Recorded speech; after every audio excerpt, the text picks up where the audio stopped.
सातारा ते मंत्रालय मुंबई अशी 300 किलोमीटरची पदयात्रा उद्या 6 जून रोजी सातारा येथून आंबेडकरी नेते अशोक बापू गायकवाड यांच्या नेतृत्वाखाली सुरुवात होत आहे।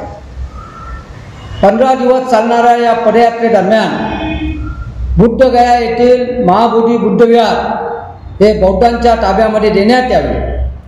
साताऱ्यामध्ये महामानव डॉक्टर बाबासाहेब आंबेडकरांनी ज्या शाळेमध्ये शिक्षण घेतलं त्या शाळेचं स्मारकाचं काम सरकारने त्वरित चालू करावं आणि ज्या घरामध्ये महामानव डॉक्टर बाबासाहेब आंबेडकर राहिले, बाबासाहेब आंबेडकरांच्या चरणांनी पवित्र झालेल्या या भूमीला आंतरराष्ट्रीय दर्जाचं स्मारक करण्यात यावं।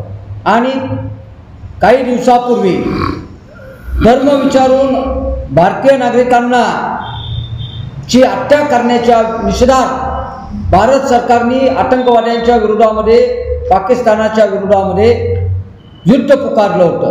पण या राज्यामध्ये जात विचारून आमच्या माय बहिणींना मारलं जातं, बलात्कार केले जातात, विनयभंग केला जातो, आमच्या लोकांची हत्या केल्या जातात। या जाती आतंकवाद्याच्या विरोधामध्ये भी महाराष्ट्र सरकारने तोच अशी पावलं उचलावी यासाठी ही 300 किलोमीटरची पदयात्रा अशोक बापू गायकवाड यांच्या नेतृत्वाखाली उद्यापासून सुरू होत आहे। सातारा, पुणे, रायगड, नवी मुंबई, ठाणे आणि मुंबई अशा दरम्यान ही पदयात्रा जाणार आहे।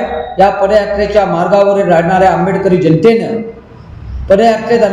पदयात्रेत चालणाऱ्या आणि सहभागी होणाऱ्या नागरिकांची निवासाची आणि भोजनाची व्यवस्था करावी आणि राज्यातील सर्व आंबेडकरी समाजाने या पदयात्रेला समर्थन द्यावं। या पदयात्रेमध्ये किमान 2000 लोक सहभागी होतील आणि शेवटच्या टप्प्यामध्ये 50,000च्या दरम्यान लोक मंत्रालयाच्या जवळ जमा होतील। तरी सर्वांनी या पदयात्रेला समर्थन द्यावं। जय भीम।